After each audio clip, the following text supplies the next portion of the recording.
Welcome, this is USA Tactical's Basic Handgun Safety course. This course will take approximately 2 hours to complete. The course includes text pages, videos and a final exam. You will be required to correctly answer a minimum of 70% of the questions on the exam. After successfully completing the exam, your certificate will be available for download and printing. The videos must be watched completely before you may proceed to the next slide. You may go back to any part of the course. You will need the sound on.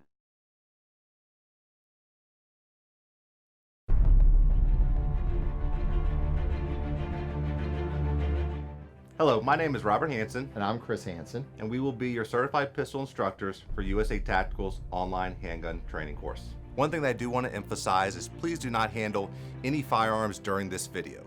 Please watch the video in its entirety and do not handle anything until you are comfortable with the information that you have received.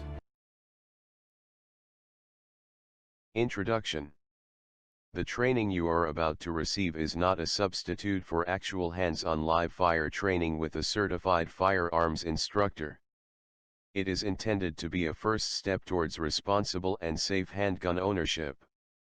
Please check all local, state and federal laws regarding firearms and ownership. Our course goal. We will teach you the basic knowledge, skills and attitude necessary for owning and using a handgun safely. Reasons to own a firearm: recreational shooting, hunting, collecting, protection of self and family. Gun owners' responsibilities. As Americans, we enjoy a right that citizens of many other countries do not, the right to own firearms. But with this right comes responsibilities. It is the gun owner's responsibility to store, operate and maintain that firearm safely. It is the owner's responsibility to ensure that unauthorized or untrained individuals cannot get access to these firearms. It is also the owner's responsibility to learn and follow all laws that pertain to the purchase, possession and use of a firearm. When gun owners learn and practice responsible gun ownership, guns are safe.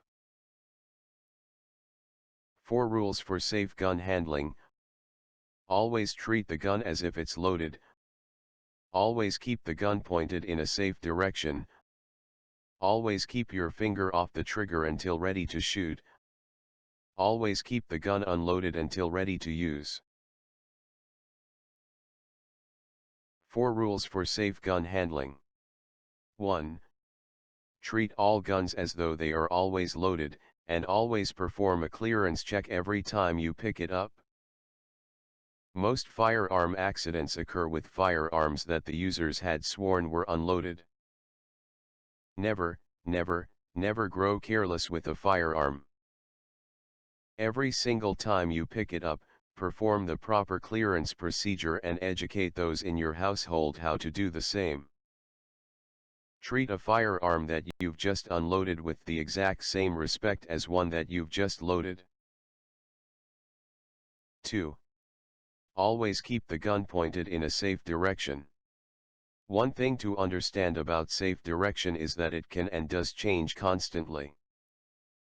You should think, if this gun goes off at this instant, will it hurt anyone or anything? If the answer is yes, you need to point the gun in a different direction. Low ready, which is the gun pointed down about 1 foot in front of you, is usually your best go-to safe direction. Also, be mindful of what is beyond what you can see. Bullets go through walls, so think about that at all times. 3. Always keep your finger off the trigger until ready to shoot. Make sure to keep your finger in safe trigger finger position. Never ever keep your finger on the trigger unless you are firing the gun. Resting your finger inside the trigger guard should never be done. 4. Always keep the gun unloaded until ready to use. Make sure the gun is always unloaded unless you are using it for practice or self-defense. If the gun will be stored for any extended period of time, make sure it is unloaded.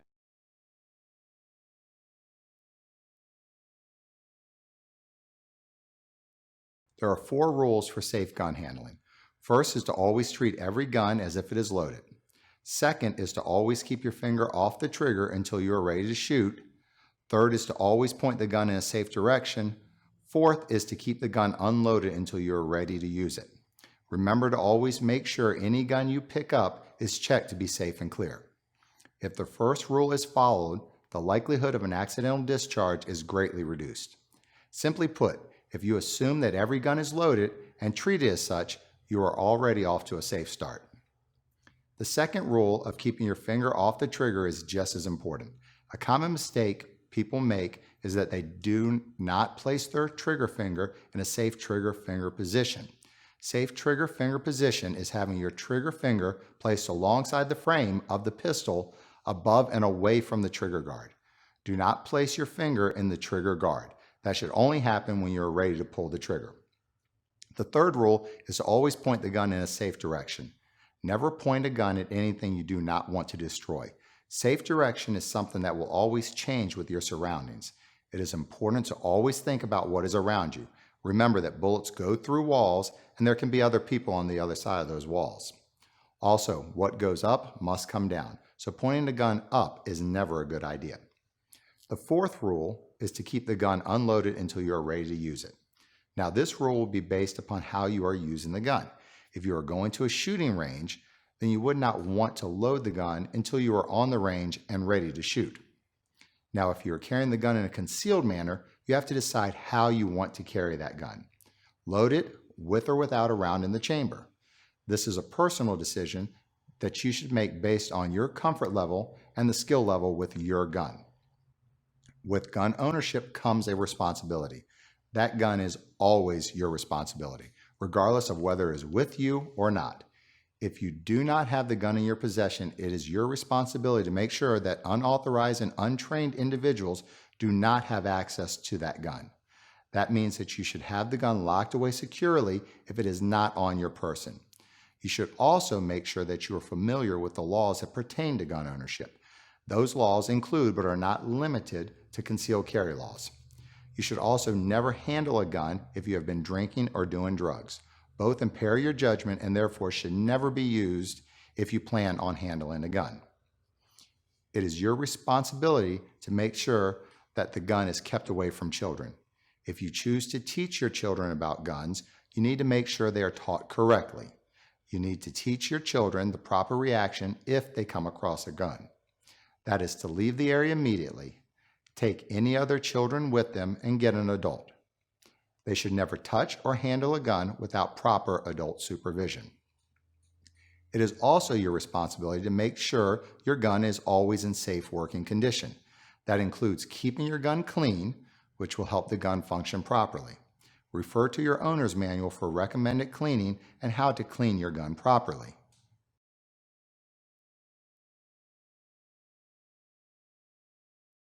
Pistol knowledge and safe gun handling. We will identify the principal parts of a pistol and revolver, the types of pistol actions, and demonstrate how they work. State and explain the safe handling rules. Demonstrate how to handle the pistol in a safe manner.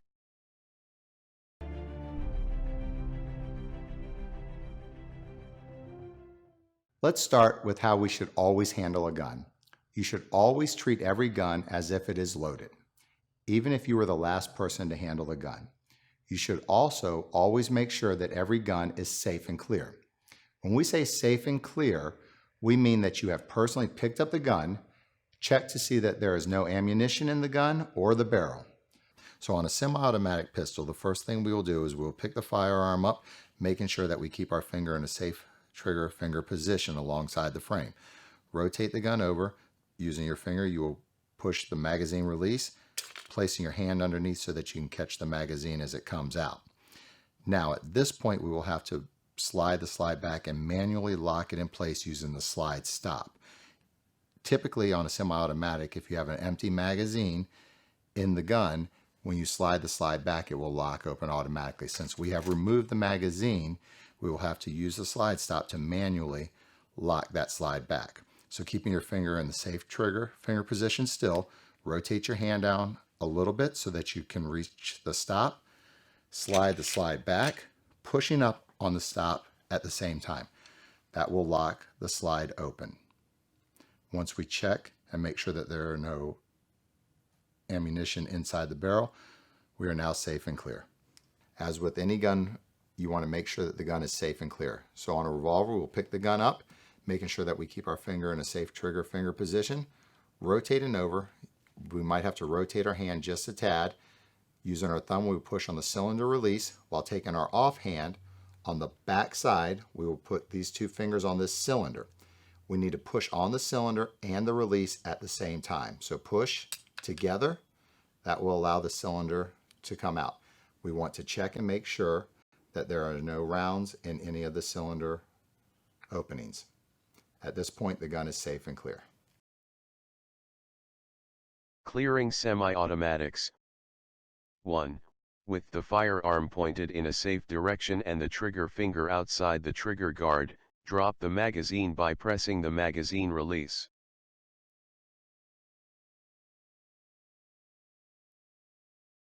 Clearing semi-automatics continued. 2. Lock the slide back. You will have to manually push the slide stop up in order to get the slide to lock back. 3. Look through the top of the slide, through the entire magazine well to confirm the magazine has been removed. Clearing semi-automatics. 4. Observe the feed ramp and chamber of the barrel to ensure that no round is chambered, and double check by sticking your pinky into the chamber. Clearing a revolver. 1. Press the cylinder release latch while pushing the cylinder out from the opposite side. 2. Check each of the cylinder openings to make sure there are no bullets in the gun. Common pistol action types. Semi-automatic pistols. Single-action revolvers. Double-action revolvers. Common pistol actions defined. Firearms in single-action mode will have shorter, lighter trigger press, and firearms in double-action mode will have a longer, heavier trigger press.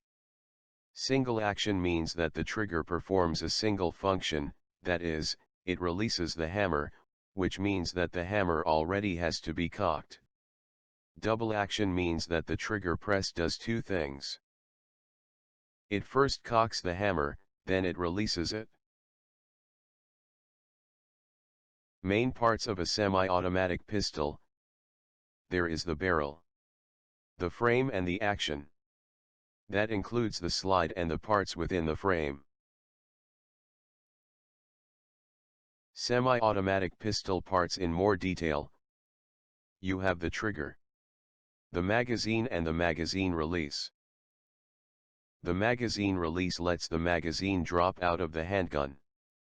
The slide and the slide stop. The slide stop keeps the slide locked back. The takedown lever is used to break the gun down for cleaning. Read your owner's manual for directions on how to do this. There may also be a hammer and hammer spur. And the safety. Not all guns will have all of these features, but if they do, they are typically located in the general areas of this image. Always refer to your owner's manual to learn each part of your gun and how it works and operates.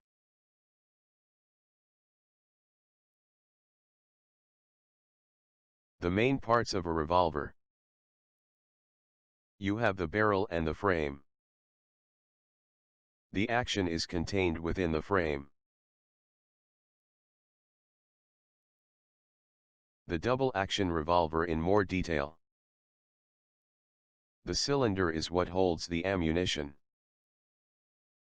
The cylinder release latch allows the cylinder to pop out. The hammer and hammer spur and the trigger are the other parts. The ejector rod is used to push out shell cases that might be stuck in the cylinder.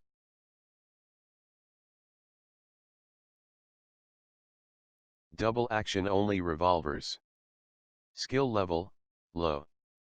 Pros. No safety or decocker to worry about. Just point and shoot. A heavier and longer trigger pull requires a definite intent to fire. Therefore, the chance of accidental discharge is lessened. If a round does not fire, you just pull the trigger again. Cleaning is as simple as just opening the cylinder. Double action only revolvers continued. Skill level, low. Cons. Typically fewer rounds than most automatics. Slower to reload than most automatics.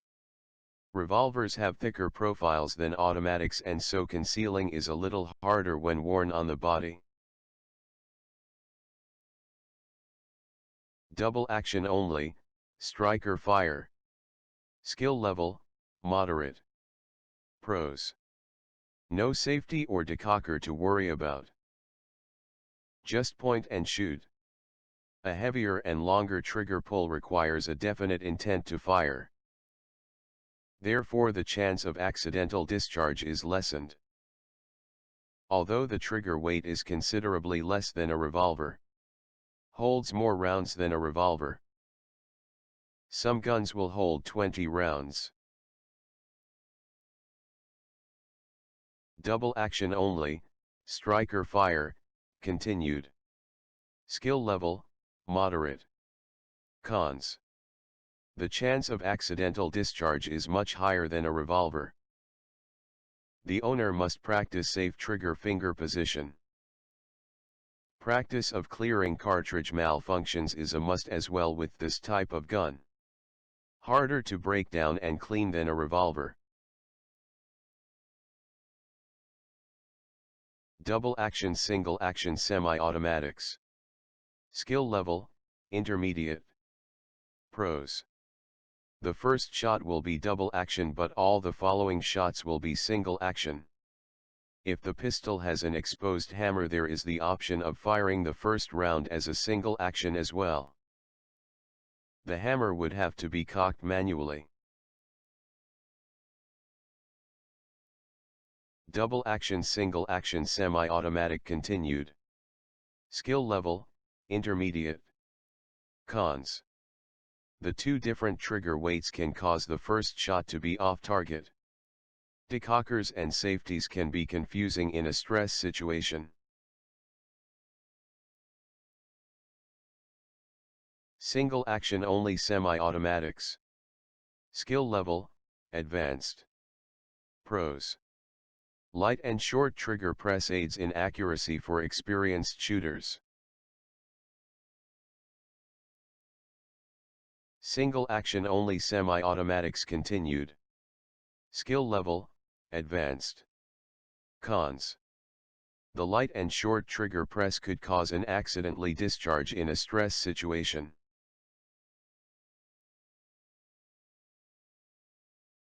Selecting the right firearm for you will be based upon the caliber range that you are comfortable shooting, your size and the way you normally dress, holster options that work for you, when and where you plan to carry, the weather and time of year. Selecting a handgun continued. Trade-offs. Lighter, smaller firearms usually mean a smaller caliber, and less stopping power, or a more punishing recoil, which might lead to less time on the range. Larger firearms, on the other hand, never get any lighter as the day goes on, which may cause you to leave it at home. Selecting a handgun continued. Other considerations. Grip size, shape, angle, and material. Grip length. Proper placement of your finger on the trigger. Balance. Clearing semi-automatic malfunctions. 1. Slap the bottom of the magazine. 2. Pull and rack the slide fully to the rear. 3. Tilt the gun to the right to dump out the bad shell casing. Releasing the slide forward, do not ease it forward, will load the next round.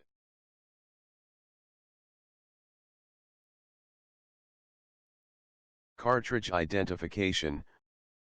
Proper cartridge identification is necessary to ensure the correct ammunition is loaded into the pistol. You will find the cartridge designation in a few spots. It will be marked on the pistol. It will be stamped on the head of the cartridge case, called the head stamp. You will also find it printed on the box of the ammunition.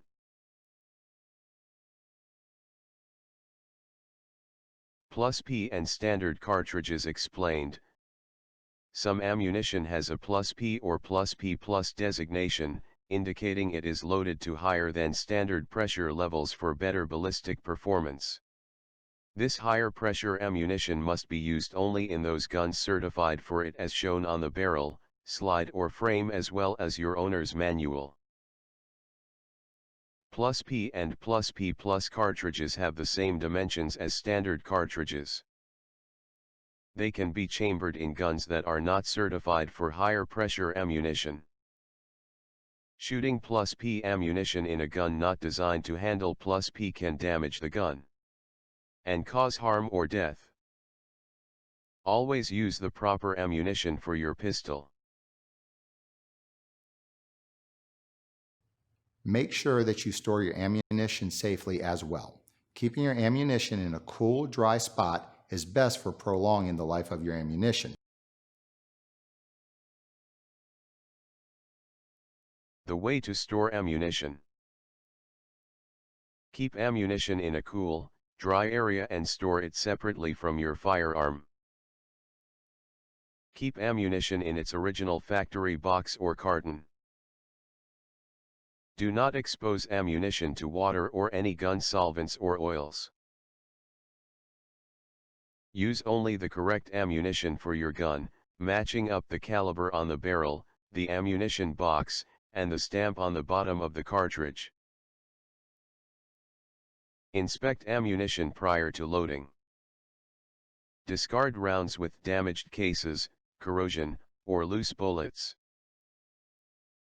Avoid chambering and unchambering the same round multiple times, which can lead to projectile setback. There are 3 types of cartridge malfunctions.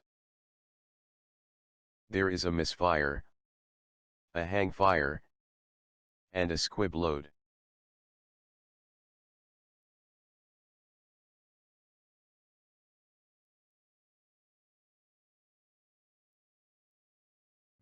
There are 3 types of cartridge malfunctions.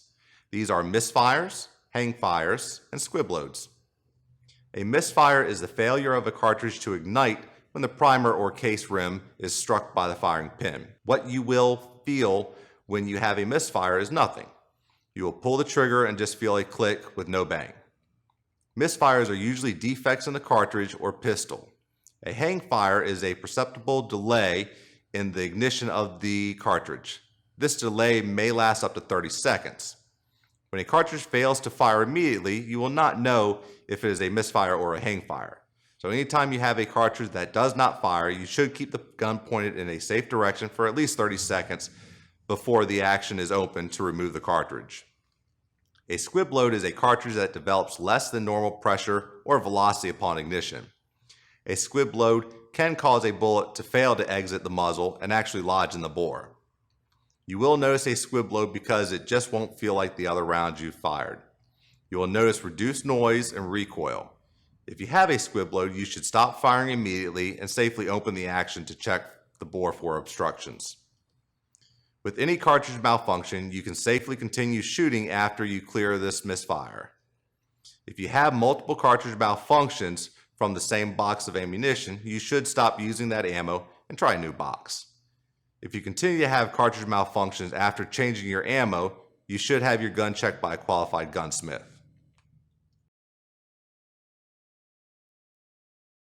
Misfire explained. A misfire is the failure of a cartridge to ignite when the primer or case rim is struck by the firing pin.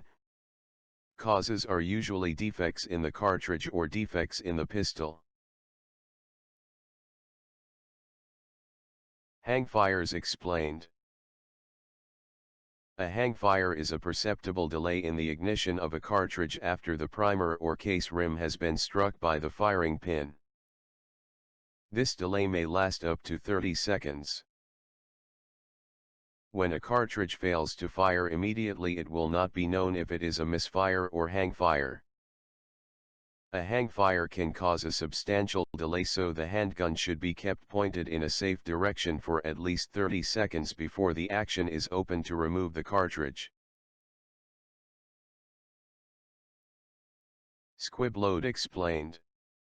A squib load is a cartridge developing less than normal pressure or velocity upon ignition. A squib load can cause a bullet to fail to exit the muzzle and lodge in the bore. Signs of a squib load are: reduced noise, reduced muzzle flash, reduced recoil. When you suspect a squib load, stop firing immediately. Safely open the action and check the bore for obstructions.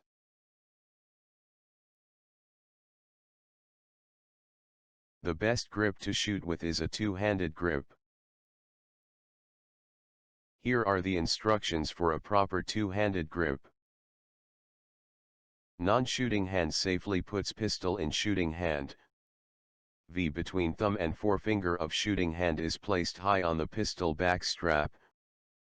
Pistol is gripped with base of thumb and lower three fingers. Grip pressure is straight to the rear, trigger finger is along the frame. A good proper grip is essential to preventing the handgun from moving around after a shot. Minimizing movement will allow you to stay on target and get multiple shots off quicker.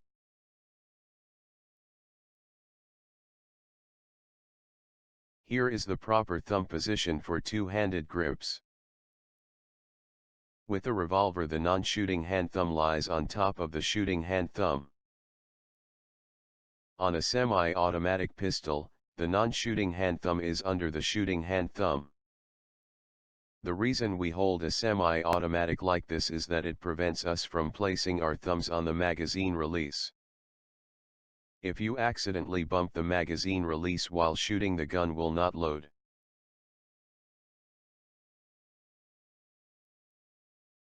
Here is the safe trigger finger position. With the pistol pointed in a safe direction, the index finger should be placed alongside the frame of the pistol, above and away from the trigger guard. When practicing, be sure to return to the safe trigger finger position after every shot. This muscle memory training will ensure that you always have your finger off the trigger.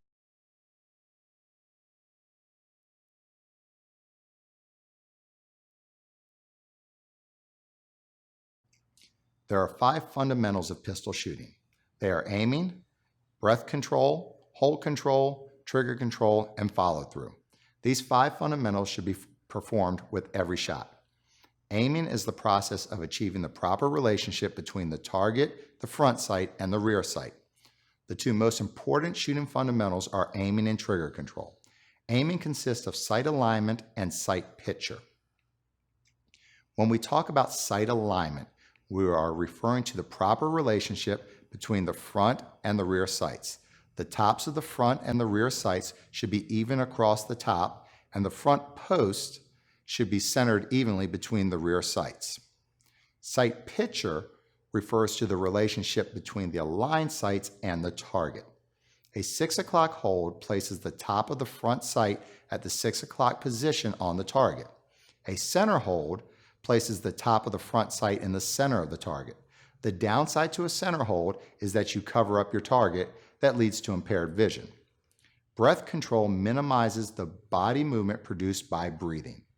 Take a breath before each shot. Just breathe normal, and there is a natural pause in your breathing between when you exhale your breath and the start of taking your next breath. That is when you would like to fire your shot because your body is not moving from the act of breathing. Hold control allows the shooter to maintain the proper sight alignment and sight picture while firing. A proper grip is critical to achieve hold control. Trigger control is the proper method of activating the trigger to minimize movement while shooting. Trigger control is the second most important shooting fundamental. The trigger should be placed between the fingertip and the first joint of the index finger. The trigger is squeezed straight back in a smooth, continuous movement. The trigger squeeze should produce a surprise break. You should not anticipate the gun firing. Just pull smooth until it does.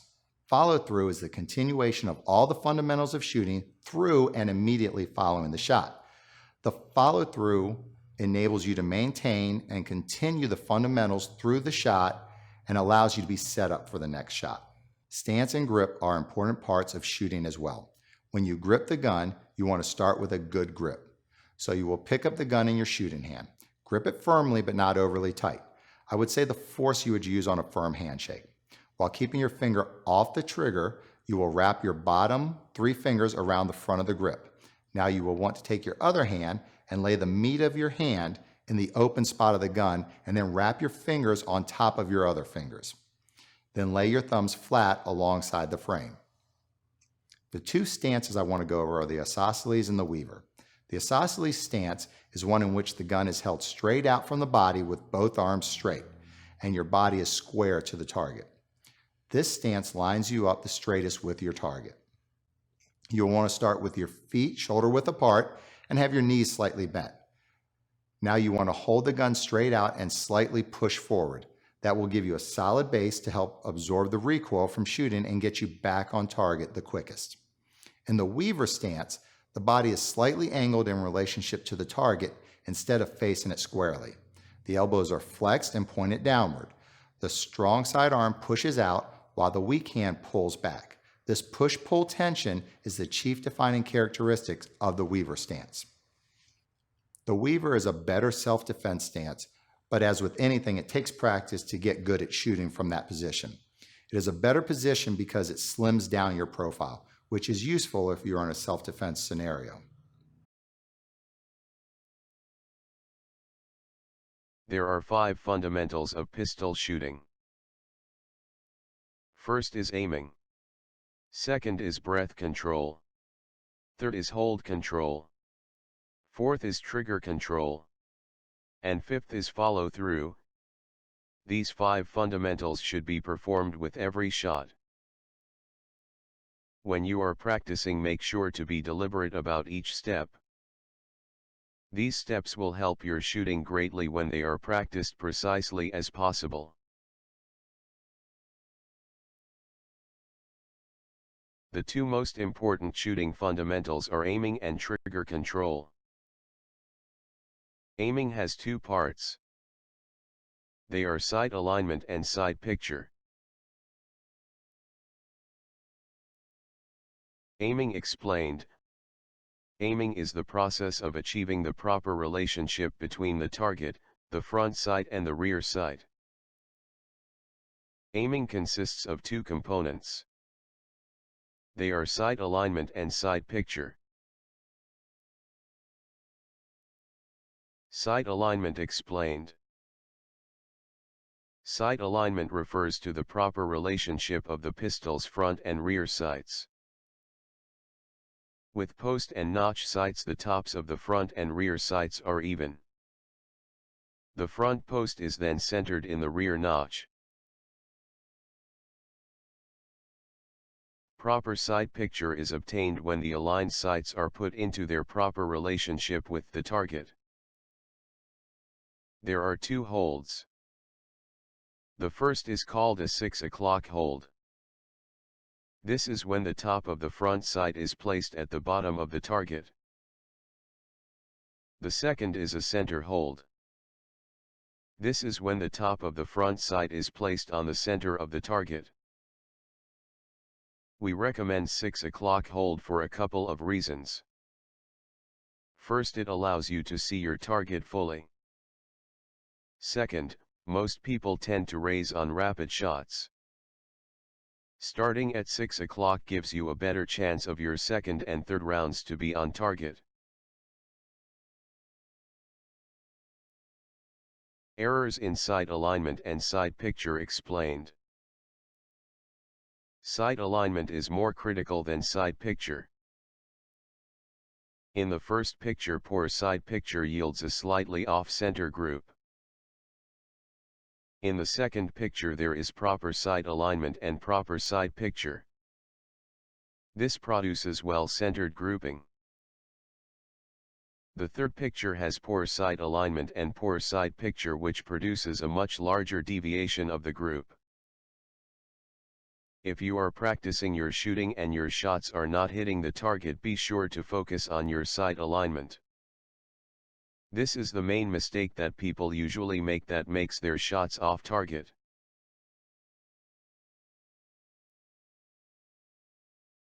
Breath control minimizes the body movement produced by breathing, which can affect shooting. Make sure to take a breath before each shot. Let out enough air to be comfortable and then simply stop breathing while firing the shot. Avoid holding the breath too long. This can cause tremors and affect shooting. There is a natural respiratory pause between exhale and inhale. With practice you can time your trigger pull to match when your natural pause happens.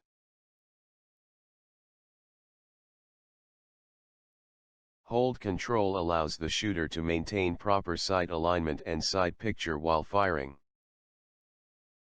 A proper grip is critical to hold control. The goal of hold control is to minimize the amount of movement of pistol while firing. Once again, a proper grip is essential for this. Trigger control is the proper method of activating the trigger to minimize the movement that can misalign the sights. Some key points that help with that are to make sure the trigger is placed between the fingertip and first joint of the index finger. That the trigger is squeezed straight rearward in a smooth continuous movement.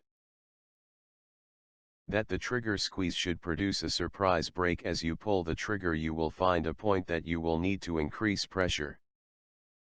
Make sure to do this smooth and steady. Do not jerk the trigger or pull it quickly when you get to this point.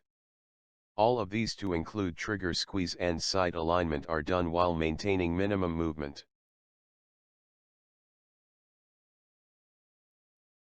Follow-through is the continuation of the application of the fundamentals of shooting through and immediately after firing the shot. A good follow-through enables the shooter to integrate, maintain and continue the shooting fundamentals before, during and after the shot.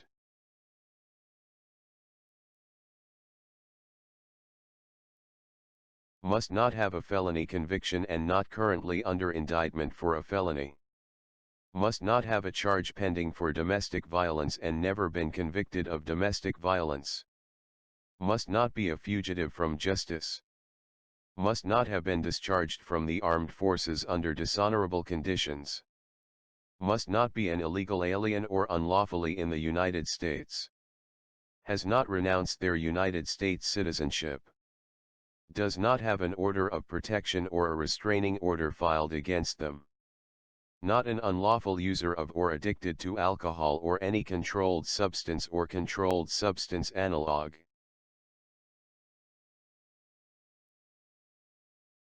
Eligibility requirements continued. Not a patient in a rehabilitation program and have not been hospitalized for alcohol, controlled substance or controlled substance analog within 10 years, if court-ordered, or 3 years, if voluntary. Must not have had 2 convictions for DUI in 10 years, with one of those being within the last 5 years. Not currently under the jurisdiction of the court for a DUI or any other Class A misdemeanor conviction. Has not been adjudicated as a mental defective or committed to or hospitalized in a mental institution. Has not had a court appoint a conservator for me by reason of mental defect. Has not been judicially determined to be disabled by reason of mental illness, development disability or other mental incapacity. Has not been found by a court to pose an immediate substantial likelihood of serious harm, because of mental illness within 7 years from the date of application.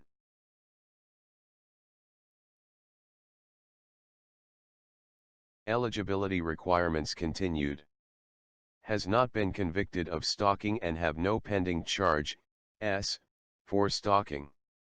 Not receiving Social Security disability benefits by reason of alcohol dependence, drug dependence, or mental disability. Applicants are required to be a resident of the state of Tennessee. Be at least 21 years of age or is at least 18 years of age and is an honorably discharged or retired veteran of the United States Armed Forces or is a member of the United States Armed Forces on active duty status and includes with the application a certified copy of the applicant's certificate of release or discharge from active duty, DD-214, or includes with the application a military identification card as proof that the applicant is an active duty member of the military. Original handgun carry permits will be issued on an 8-year cycle. Accepted methods of payment for an original handgun carry permit are cash, money order, MasterCard, Visa and Discover credit cards. Checks are only accepted for renewal and duplicate handgun carry permit applications, not on original applications. 8-year enhanced $100. Military 8-year enhanced $65. Concealed handgun carry $65. Lifetime, enhanced only, $300.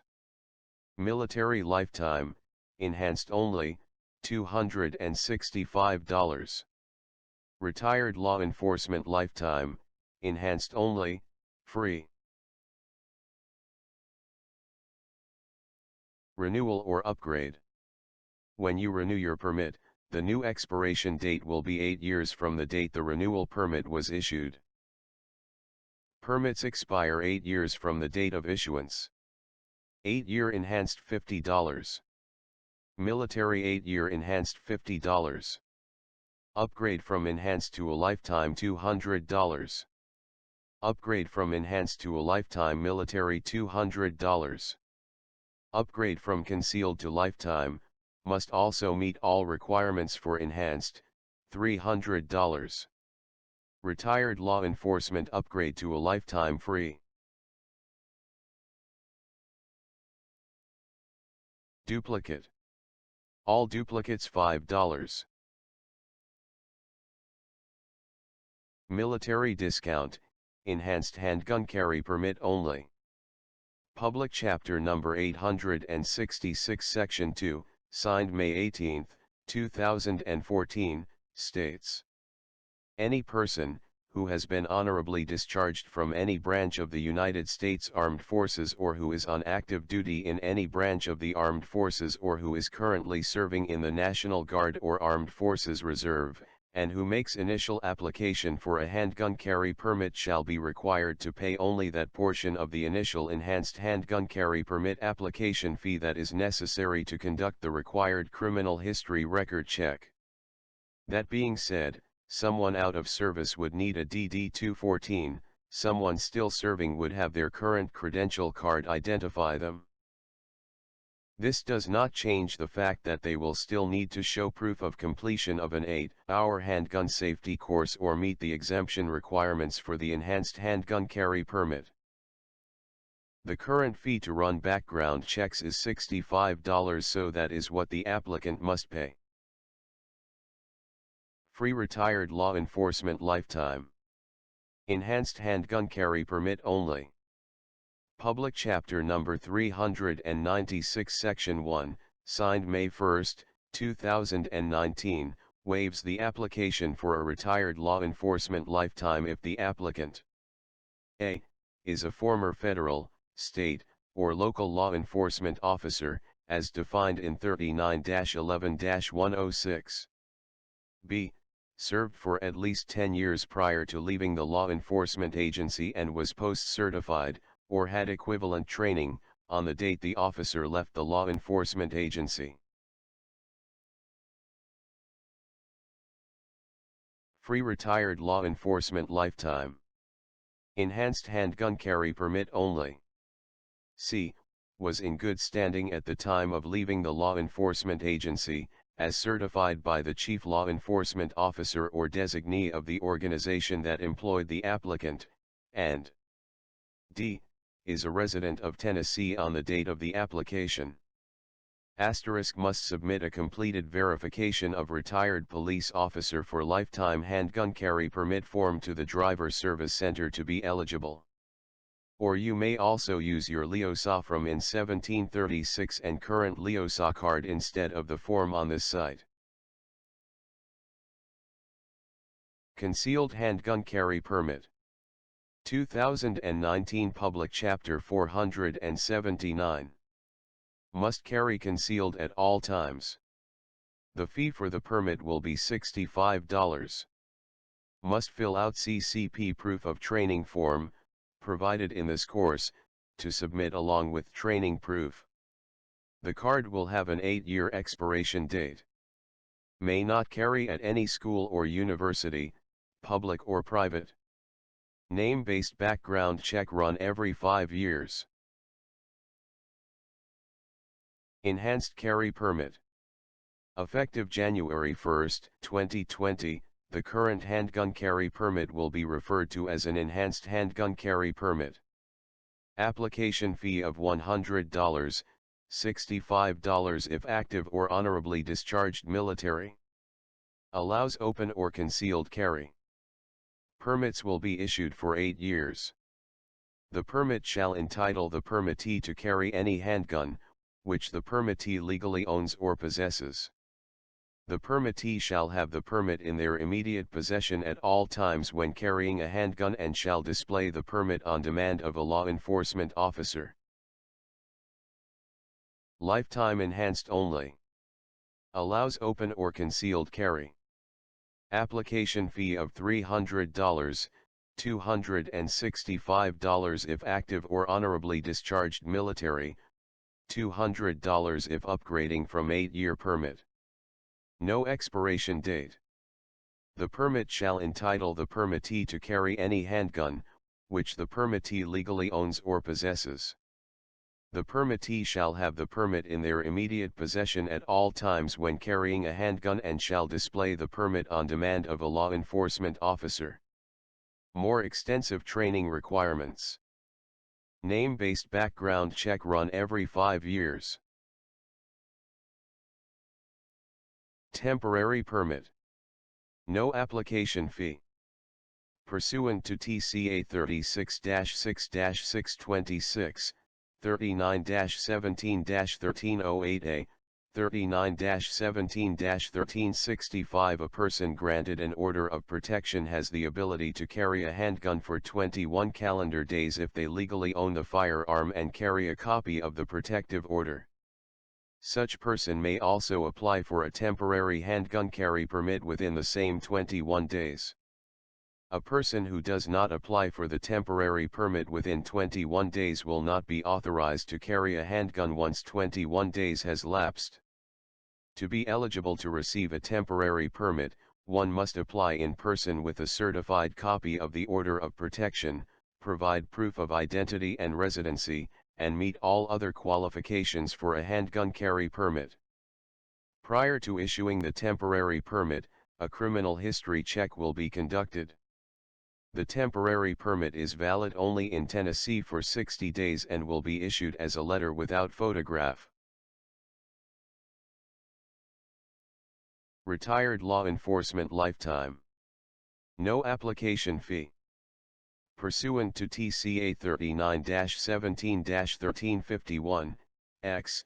5, the fee for a lifetime permit shall be waived if the applicant is a former federal, state, or local law enforcement officer, as defined in 39-11-106. Served for at least 10 years prior to leaving the law enforcement agency and was post-certified, or had equivalent training, on the date the officer left the law enforcement agency. Was in good standing at the time of leaving the law enforcement agency, as certified by the chief law enforcement officer or designee of the organization that employed the applicant, and is a resident of the state on the date of the application. Must have one of the following. Completed form, SF 1551, required. LEOSA in 1736 form and current LEOSA card. Has a retired law enforcement banner on the front of the card. Name-based background check run every 5 years. Recognition of out-of-state handgun carry permits. Tennessee now recognizes a facially valid handgun permit, firearms permit, weapons permit, or a license issued by another state according to its terms, and will, therefore, authorize the holder of such out-of-state permit or license to carry a handgun only in the state of Tennessee. The person must be in possession of the permit or license at all times such person carries a handgun in Tennessee. Tennessee will enter into written reciprocity agreements with other states that require the execution of such agreements. Recognition of out-of-state handgun carry permits. If a person with a handgun permit from another state decides to become a resident of Tennessee, such person must obtain a Tennessee handgun permit within 6 months of establishing residency in Tennessee. All applicants, regardless of permits issued by another state, will be processed as originals. The applicant must be 21 or is at least 18 years of age, and is an honorably discharged or retired veteran of the United States Armed Forces or is a member of the United States Armed Forces on active duty status and includes with the application a certified copy of the applicant's certificate of release or discharge from active duty, DD 214, or includes with the application a military identification card as proof that the applicant is on active duty member of the military. Take a DOS-approved handgun safety course, complete the Tennessee handgun carry permit application, provide proof of U.S. citizenship or lawful permanent residency, pay the fee, and be fingerprinted. Recognition of out-of-state handgun carry permits. Continued. Licensing requirements are not included in the reciprocity agreements between states. The mutual recognition of handgun possession privileges between states has not changed and is listed on this website. A facially valid handgun permit, firearms permit, weapons permit or license issued by another state shall be valid in the state according to its terms and shall be treated as if it is a handgun permit issued by the state, provided, however, the provisions of this subsection, shall not be construed to authorize the holder of any out-of-state permit or license to carry, in this state, any firearm or weapon other than a handgun. States recognizing Tennessee permits. Alabama, Alaska, Arizona, Arkansas, Colorado, does not honor 18 to 20-year-old permits or non-resident permits. Delaware, Florida, does not honor 18 to 20-year-old permits or non-resident permits. Georgia, Idaho, Indiana, Iowa, Kansas, Kentucky, Louisiana, Maine, Michigan, Mississippi, Missouri, Montana, Nebraska, does not honor 18 to 20-year-old permits. Nevada, does not honor 18 to 20-year-old permits or retired law enforcement lifetime. New Hampshire, New Mexico, North Carolina, North Dakota, only honors 8-year enhanced permit. Does not honor 18 to 20-year-old permits.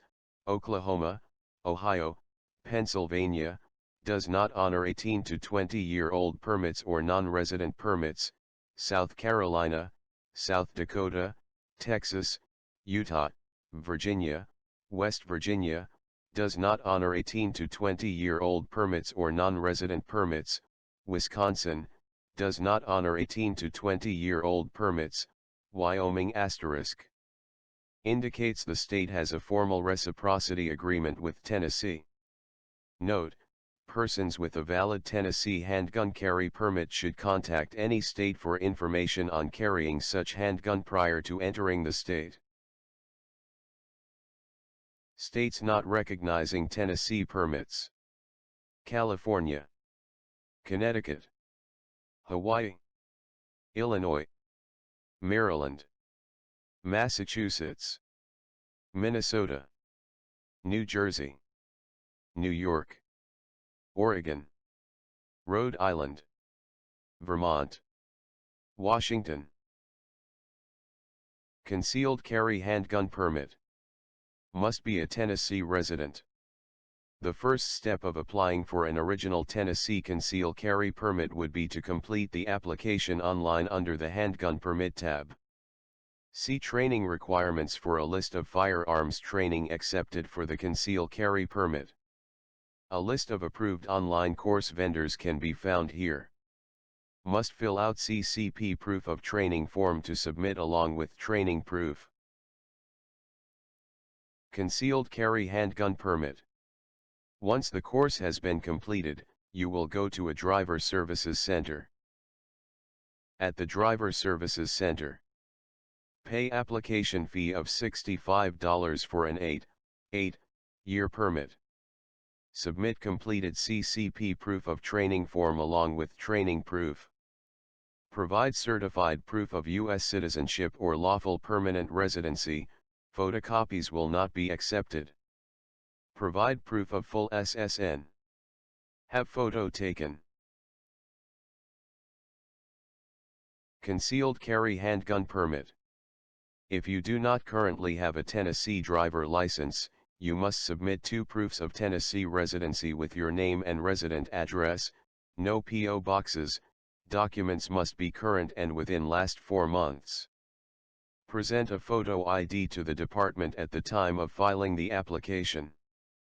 Once transaction is complete, the examiner will provide you with the instructions for being fingerprinted. Fees are non-refundable. Incomplete applications will not be processed. Enhanced carry permit. The first step of applying for an original Tennessee handgun carry permit would be to complete the application online under the Handgun Permit tab. Once the application has been completed, if you are not otherwise exempt, you must attend a Tennessee handgun safety course. A list of certified handgun safety schools can be found through online services under the Handgun Permit tab. Click here for a list of acceptable exemptions from the handgun safety course. Enhanced carry permit. Once the course has been completed, you will go to a Driver Services Center. At the Driver Services Center, pay application fee of $100, $65 with active military ID or DD-214 listing honorable discharge, for an 8-year permit. Provide certified proof of U.S. citizenship or lawful permanent residency. Photocopies will not be accepted. Provide proof of full SSN. Have photo taken. Enhanced carry permit. If you do not currently have a Tennessee driver license, you must submit 2 proofs of Tennessee residency with your name and resident address, no P.O. boxes. Documents must be current and within last 4 months. Present a photo ID to the department at the time of filing the application. Once transaction is complete, the examiner will provide you with the instructions for being fingerprinted. Fees are non-refundable. Incomplete applications will not be processed. Lifetime, enhanced only. The first step of applying for an original Tennessee handgun carry permit would be to complete the application online under the Handgun Permit tab. Once the application has been completed, if you are not otherwise exempt, you must attend a Tennessee handgun safety course. A list of certified handgun safety schools can be found through online services under the Handgun Permit tab. Click here for a list of acceptable exemptions from the handgun safety course. Insert EHCP training requirements. Lifetime, enhanced only. Once the course has been completed, you will go to a Driver Services Center. At the Driver Services Center, pay application fee of $300, $265 with active military ID or DD-214 listing honorable discharge, for an 8-year permit. Provide certified proof of U.S. citizenship or lawful permanent residency, photocopies will not be accepted. Have photo taken. Provide proof of full SSN. Lifetime, enhanced only. If you do not currently have a Tennessee driver license, you must submit 2 proofs of Tennessee residency with your name and resident address, no P.O. boxes, documents must be current and within last 4 months. Present a photo ID to the department at the time of filing the application. Once transaction is complete, the examiner will provide you with the instructions for being fingerprinted. Fees are non-refundable. Incomplete applications will not be processed. Retired law enforcement lifetime. The first step of applying for an original Tennessee handgun carry permit would be to complete the application online under the Handgun Permit tab.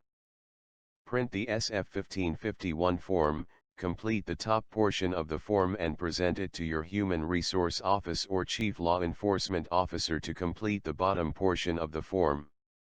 Or use your LEOSA form in 1736 and current LEOSA card instead of the form on this site. Retired law enforcement lifetime. Once the form has been completed, you will go to a Driver Services Center.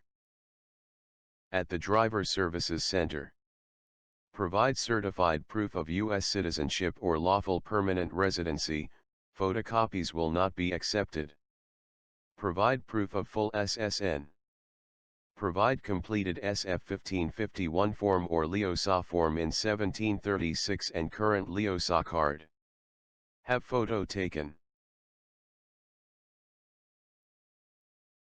Retired law enforcement lifetime. If you do not currently have a Tennessee driver license, you must submit 2 proofs of Tennessee residency with your name and resident address, no P.O. boxes, documents must be current and within last 4 months. Present a photo ID to the department at the time of filing the application. Once transaction is complete, the examiner will provide you with the instructions for being fingerprinted. Temporary permit.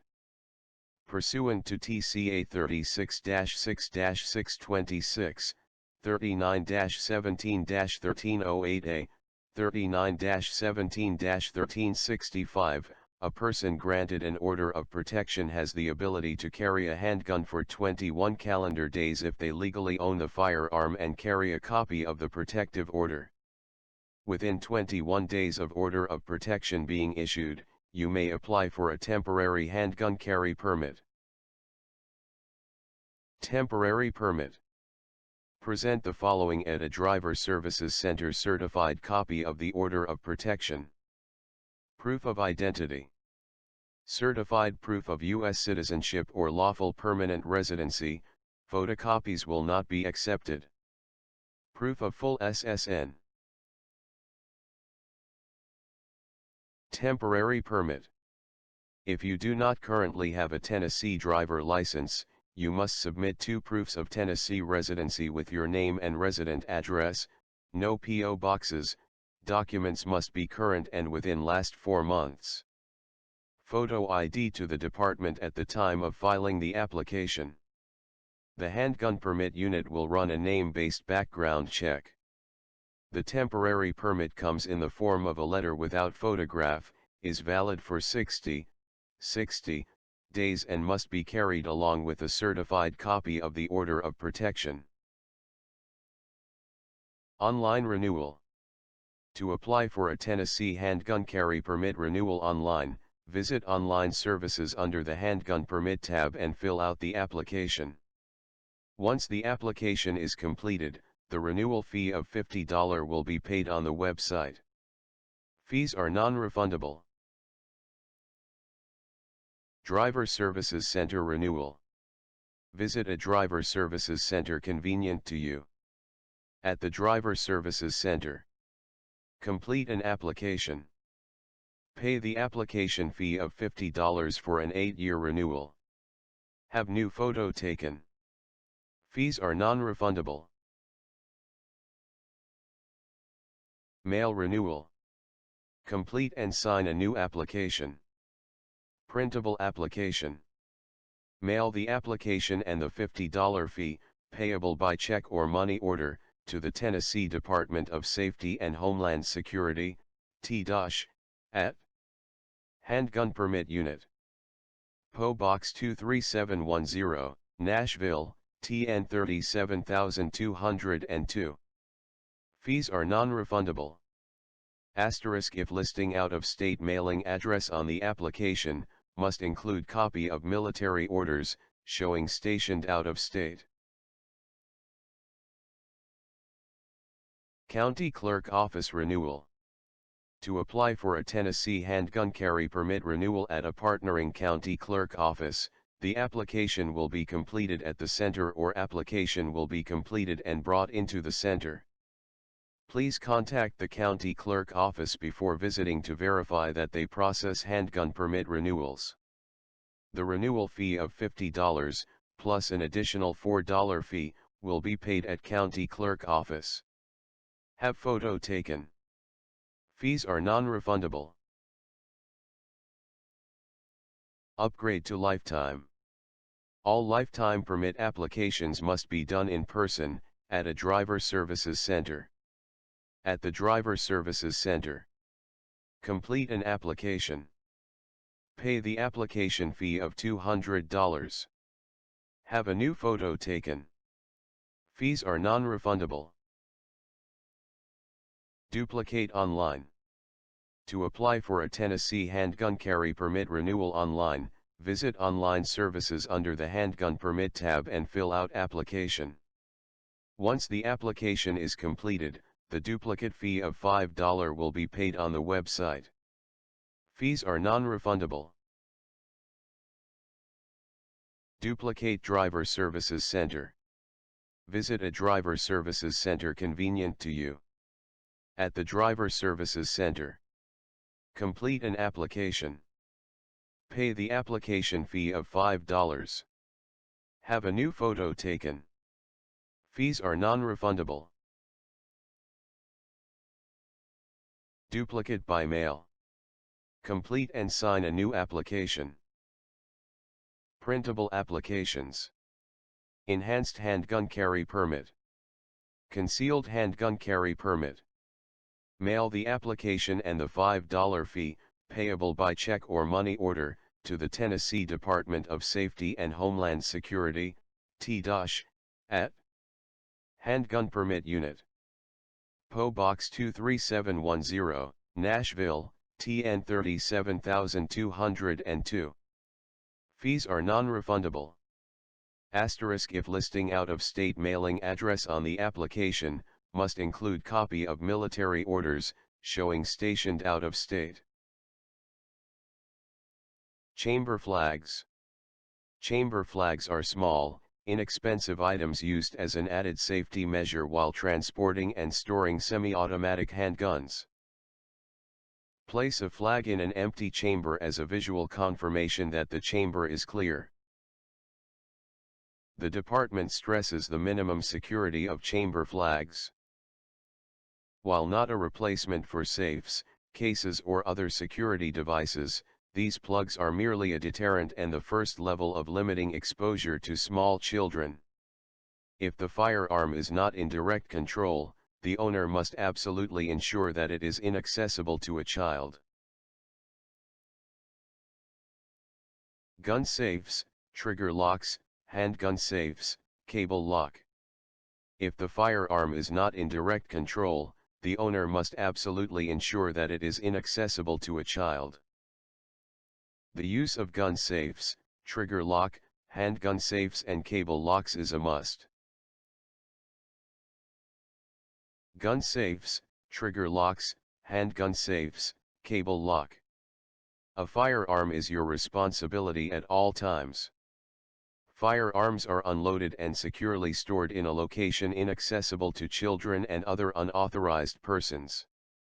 Sporting firearms are unloaded before being brought into the home and never loaded while in the home. When firearms are removed from storage, always carefully check to confirm that they are unloaded. Ammunition is stored under lock and key, separately from firearms. The firearm owner's manual must be read and understood.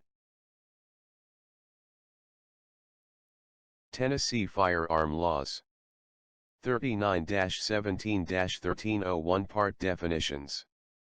As used in this part, unless the context otherwise requires. 1.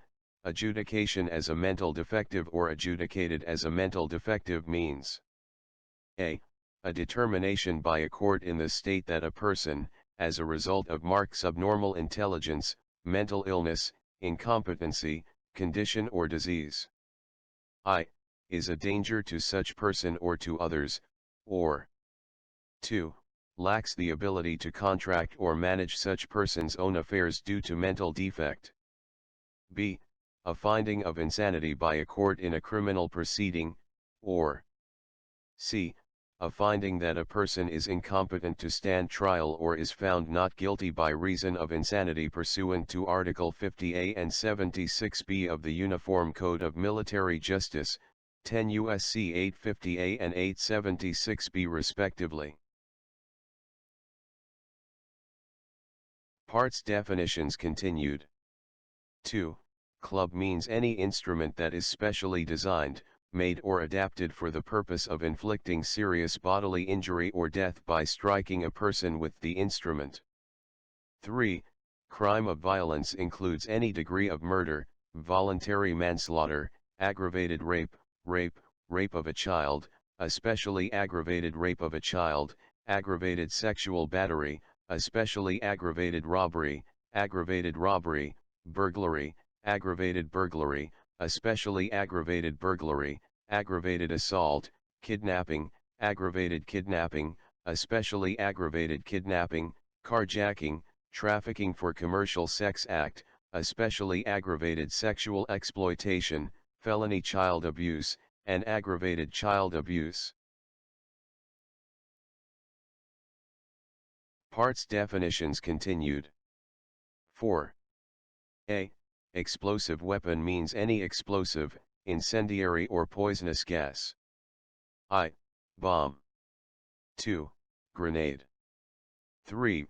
Rocket. 4. Mine, or v. Shell, missile or projectile that is designed, made or adapted for the purpose of inflicting serious bodily injury, death or substantial property damage. Parts definitions continued. B. Explosive weapon also means I.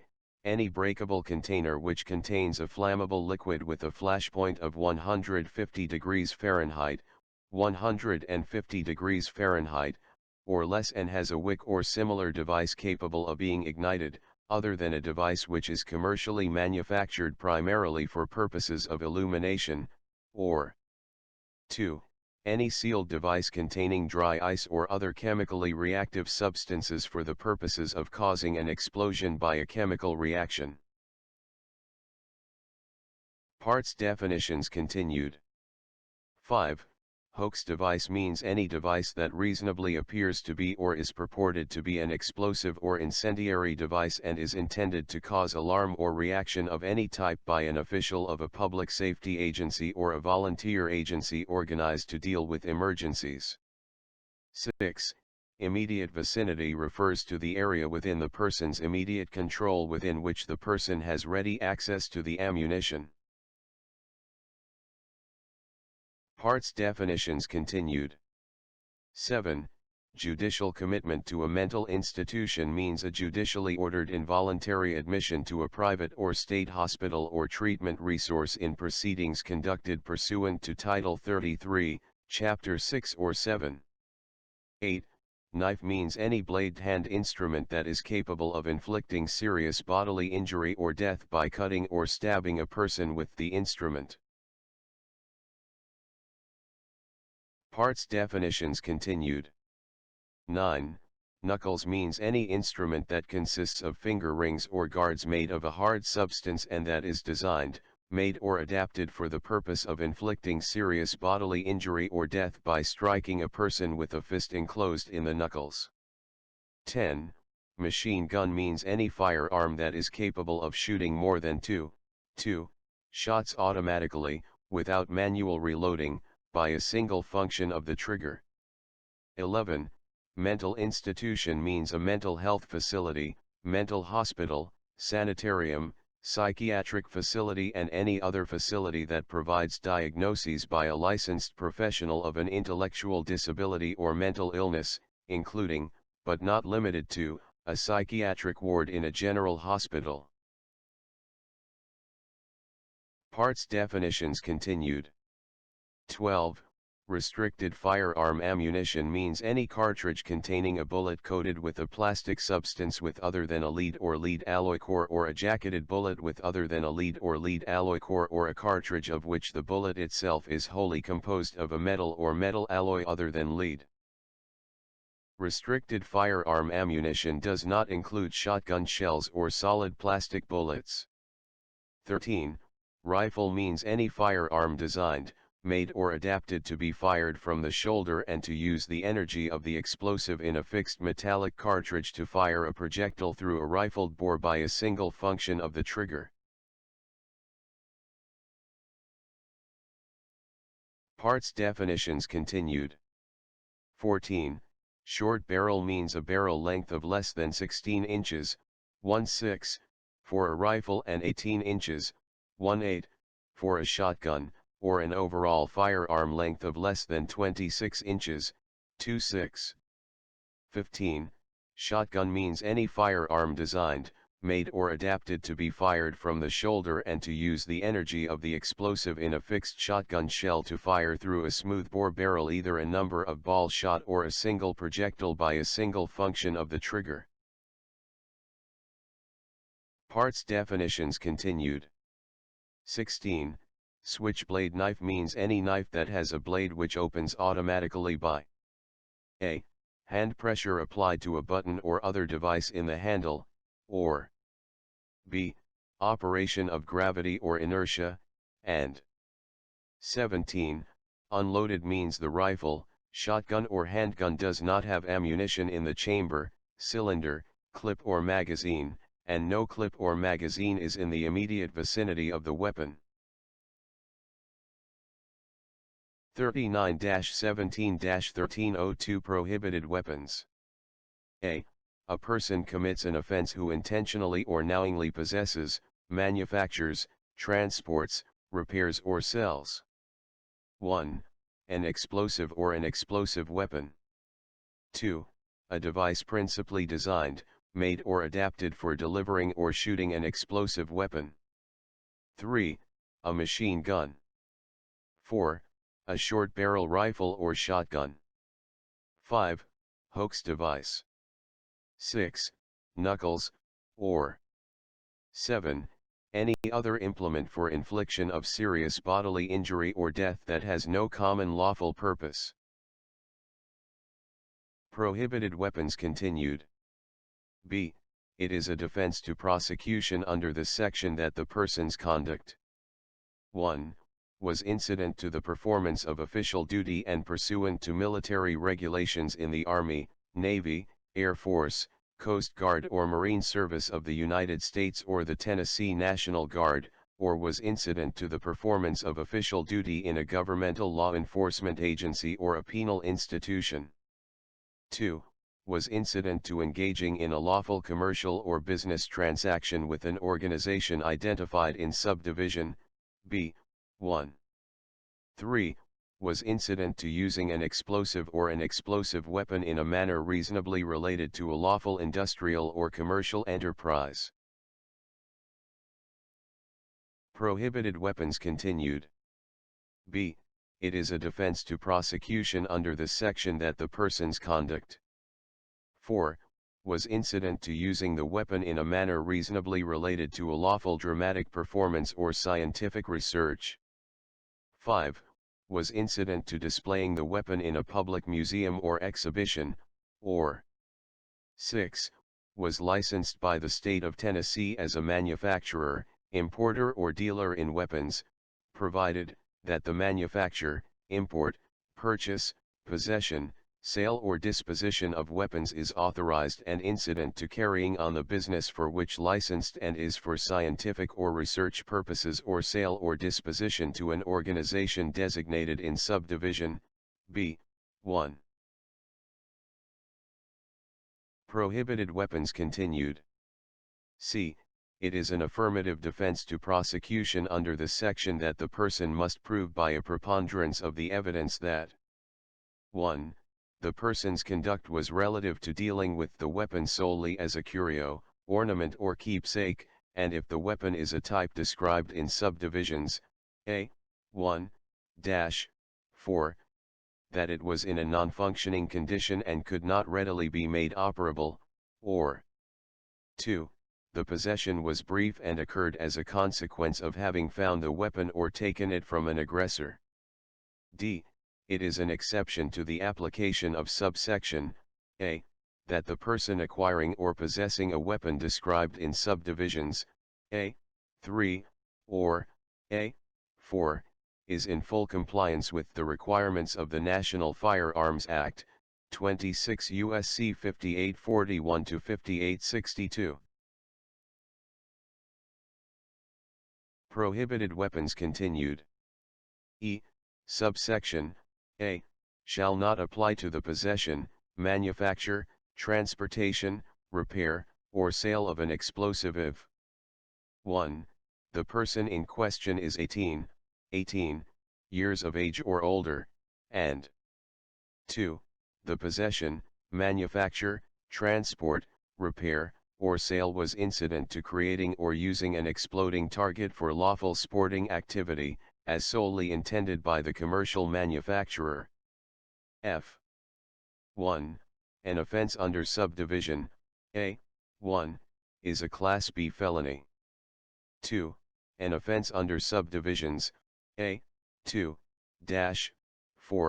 is a Class E felony. 3. An offense under subdivision A. 5 is a Class C felony. 4. An offense under subdivisions A. 6-7 is a Class A misdemeanor. Transporting and storing. 39-17-1313 Transporting and storing a firearm or firearm ammunition in permit holder's motor vehicle. Effective until January 1, 2020. See the version effective on January 1, 2020. A. Notwithstanding any provision of law or any ordinance or resolution adopted by the governing body of a city, county or metropolitan government, including any ordinance or resolution enacted before April 8, 1986, that prohibits or regulates the possession, transportation or storage of a firearm or firearm ammunition by a handgun carry permit holder, the holder of a valid handgun carry permit recognized in Tennessee may, unless expressly prohibited by federal law, transport and store a firearm or firearm ammunition in the permit holder's motor vehicle, as defined in 55-1-103, while on or utilizing any public or private parking area if transporting and storing continued. 1. The permit holder's motor vehicle is parked in a location where it is permitted to be, and 2. The firearm or ammunition being transported or stored in the motor vehicle A. is kept from ordinary observation if the permit holder is in the motor vehicle, or B. is kept from ordinary observation and locked within the trunk, glove box, or interior of the person's motor vehicle or a container securely affixed to such motor vehicle if the permit holder is not in the motor vehicle. Conflict avoidance. So why is avoidance or escape so important, if legally, we have the right to defend ourselves from a violent attack? The answer is more than just the fact that the only guaranteed method of surviving a violent encounter is to avoid it in the first place. It's also because the law will place a special emphasis on our decisions and actions leading up to any incident where we were in possession of a firearm, and will be expected to have known better if we could have avoided a situation that turned violent. The prosecuting attorney will want to know more than just, who was the assailant? And, who was the victim? They'll want to know what did you do to avoid or instigate the fight? Conflict avoidance continued. Is it worth dying over or going to jail over? Because of the reasonable person test, a use of force on our part must carry such seriousness attached to it, that it's a fair question to ask, is this situation worth going to jail over? Or, is this situation worth dying over? If the answer is yes, then we'll need to be prepared to live with the results. If the answer is no, then we'll need to work hard to remove ourselves from the situation, quickly. Before the only option remaining is a use of force. Said another way, a use of force on our part should only be done as a last resort, when we had no other choice, when the risk of death or jail time was secondary in our minds, compared to the necessity of defending ourselves from an unavoidable situation that we didn't start, and we couldn't escape from. The use of force should only be used as a last resort, and only if there was no other choice. There was no way to escape. Jail time or death is secondary in your mind compared to defending yourself from a situation you did not instigate. Increasing time for decision making. To increase those crucial seconds needed for decision making, you must practice situational awareness. In other words, you must be aware of your immediate vicinity, and of the people and objects within your environment. Think of your immediate vicinity as a large bubble around yourself. Everything going on in that bubble should garner your attention. To increase your situational awareness and maintain your safety, follow these steps. 1. Limit cell phone use while in public. Focusing on a smartphone screen limits our awareness to a few inches in front of us. We are oblivious to our environment. 2. Do not look like a victim. Maintain eye contact with anyone in your bubble. This lets the individual know that you see them. Walk with a purpose. Always keep your body erect and your head up. You should also take minor evasive actions such as speeding up or slowing down to avoid potential threats. To increase your situational awareness and maintain your safety, follow these steps. Avoid blind spots. When approaching blind spots such as the corner of buildings or when approaching barriers such as trees or vehicles, give them a wide berth. Turn your body to observe the hidden areas as you approach. Always be ready to run. 4. Avoid low-light areas. Try to plan routes through well-lit areas. To increase your situational awareness and maintain your safety, follow these steps. 5. Avoid areas away from crowds. Sticking with the crowds is one of your best methods of avoiding a violent altercation. Criminals do not like to have witnesses. They also count on victims preferring to take shortcuts late at night by themselves. Remember the adage, there is safety in numbers. To increase your situational awareness and maintain your safety, follow these steps. 6. Identify escape routes and opportunities to increase distance between you and a threat. Notice where exits are within your vicinity. 7. Finally, identify places for cover or concealment, such as a closed door, concrete pillars, or anything you can duck behind. Notice that we said nothing about the physical characteristics of a potential victim. The truth is, a 200-pound man who is focused on his cell phone and completely unaware of the attacker approaching from behind is a more attractive victim than a 120-pound woman who is observant and aware of her vicinity. By paying attention to your surroundings and being proactive instead of reactive to situations, you stand a much better chance of avoiding a confrontation completely. At the end of the day, this is always your best option.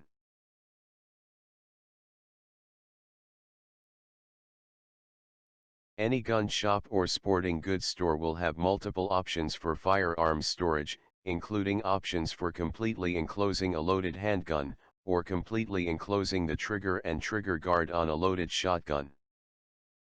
It is federal law that loaded firearms may not be accessible to minors, anyone under the age of 18 years old. Even without this law, it's the obligation of every responsibly armed American to keep loaded firearms out of the hands of minors, or individuals who are not legally allowed to possess firearms. Holsters have varying degrees of retention. Retention by a variety of methods and devices to ensure that your handgun remains in the holster until you are ready to use it. Level 0 or open top retention: selecting a holster that's molded to your specific firearm make, model, and size usually means that the firearm will remain in place even when you're running, jumping, or bending, but it allows your firearm to be quickly retrieved without an extra step, something you'll appreciate during an attack when your manual dexterity can go to mush. These holsters are typically referred to as level 0 or open top holsters. Retention by tension. Both leather and plastic level 0 holsters hold firearms in place by being specifically molded to a particular firearm. Tension screws. Some level 0 holsters may add a tension screw or two that allows the holster's retention to be tightened or loosened. Level 1 retention. For an extra level of retention, a variety of holsters are available with top straps, or some type of release lever, usually activated with either the index finger or with the thumb. These holsters are typically referred to as level I holsters and can provide an extra level of confidence that your gun will remain in the holster until you need it. Release lever. A release lever is embedded within the holster and is released with either the index or middle finger. A solid click should be heard when reholstering. Top strap. Usually unsnapped by pushing the thumb toward the body while drawing. Hip holsters. Hip holsters are designed to be worn on the belt, outside of the waistband. Belt loop holsters are usually attached by a single loop behind the holster. Pancake holsters typically have two widely spaced slots, allowing them to be held very tightly to the body for extra concealment. Paddle holsters. Paddle holsters are so easy to attach and remove that they can offer some incentive to carry when you might rather not take the time to remove your belt to attach it through the belt holster. Find one that has a secure tooth that will bite into your pants, below your belt. Deeper concealment holsters. Front pocket holster. Pocket pistols are small enough for alternate carry options, including sliding them into the front or back pocket. This pocket holster is designed to be carried in the front pocket. That additional piece of leather under the grips is designed to hook on your pocket while drawing, leaving the holster in your pocket and the gun in your hand. Back pocket holster. This pocket holster is designed for the back pocket. The solid piece of leather behind the gun faces the outside of the pants, breaking up the outline of the gun. Deeper concealment holsters. Inside the waistband. Like they sound, inside the waistband holsters are tucked inside the pants, usually secured to the belt with a loop or hook system. IWB holsters are appropriate when deeper concealment is desired, and it allows the holster to be concealed even when a golf shirt or t-shirt is worn, rather than a longer outer garment. We recommend that if you decide on an IWB holster, you select one that's rigid and molded for your specific firearm of choice. Non-traditional holsters. Ankle holsters. Great for deep concealment, but very difficult to draw from, and it will feel like you're wearing an ankle weight. Fanny pack holster. A more discreet method of carry. Not quite as accessible as a hip holster, but very close. Purse holster. Purses designed for carry will have a separate, hidden compartment that should contain nothing but the firearm. When carrying, loop the purse around your neck to retain control over your firearm. Belts. Typical dress belts are not nearly stiff enough, and are rarely wide enough, to support the weight of a firearm. A number of manufacturers, including 5.11, Gould and Goodrich, Galco, and Bianchi, offer dress, casual, and tactical versions of belts designed to carry the weight of a gun. If fitting to a belt holster, ensure that the width of the belt matches the belt loop slots in the holster. Whether operating with a handgun, a shotgun, an AR-15, or no firearm at all, a good tactical flashlight will not only chase away the shadows, it might also chase away the bad guy with no shots fired. Here's what you should look for in a tactical flashlight. High output beam. A minimum brightness should be 60 lumens, the average 2A light is about 15 lumens. 60 lumens is bright enough to momentarily blind an attacker even in daylight, while 125 lumens is like staring into the sun. Lithium batteries, which have a shelf life as long as 10 years and have a much higher energy output for their size, versus alkaline batteries. In addition, they aren't affected by cold, so feel free to leave the light in your car, even in the northern states. Mounted lights. In addition to selecting a good handheld tactical flashlight, we'd also recommend that you consider a mounted light, whether that light is mounted to your handgun, your home defense shotgun, or your AR-15. When using a mounted light, it's important to remember that when we point the light, we're also pointing our muzzle, so we need to consider the light part of our firearm system, and not a separate light that should be used to peek into corners. Laser sight.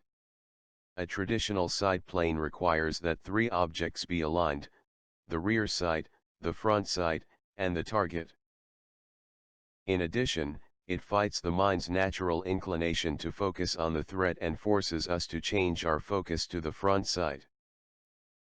Point shooting takes a massive step in the right direction by reducing the indexes from 3 down to just 1, the target, and it embraces our natural instinct to focus on the target, but the margin of error might be greater than we can allow. Laser sight. Like point shooting, using a laser simplifies the traditional sight picture from 3 indexes down to 1, and it allows us to embrace our body's natural reaction to focus on the threat. The edge that a laser provides is that it allows us to become indexed on the target much more rapidly, and with a much smaller margin of error. Crimson Trace is arguably the leader in laser sights, with grip and rail sights developed for nearly every make and model of handgun, rifle and shotgun. Transporting or storing firearms in vehicles must meet the following requirements. A. Is kept from ordinary observation if the permit holder is in the motor vehicle, or B. is kept from ordinary observation and locked within the trunk, glove box, or interior of the person's motor vehicle or a container securely affixed to such motor vehicle if the permit holder is not in the motor vehicle. Some other things to think about with firearms in vehicles are: you should always keep your firearm in a locked container when you are not in the vehicle. Options are as easy as locking it in the glove box or trunk. There are a number of locking safes that can be installed into vehicles as well. When locking firearms in vehicles, you should try and make sure no one sees you putting the firearm up. Proper care of the pistol involves preventive maintenance. The pistol should be cleaned and lubricated after every shooting session. The pistol should always be checked to ensure it is unloaded before cleaning or other maintenance. No ammunition should be present when a pistol is cleaned or maintained. The following items are needed to properly clean your firearm. There are many other options available, but this list will be great to start. You should get eye protection, gun oil, bore cleaner, soft gun cloth, protective gloves, bore brush and jags, cleaning rod, patches and a small brush. There are also all-in-one solvent solutions that do a great job for a quick cleaning. This can be obtained by just spraying the solution into and on the firearm. When it comes time to clean your firearm, this would be your process. First, make sure to unload your pistol, inspect and disassemble your firearm. Your owner's manual will give you detailed directions on how to disassemble your firearm.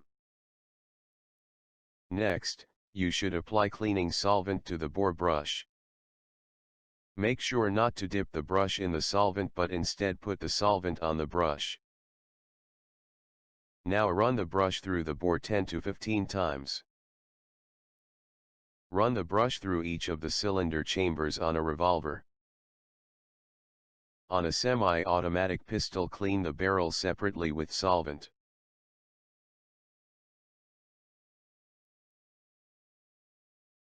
On this page you will see the proper technique to put the patches on the jag.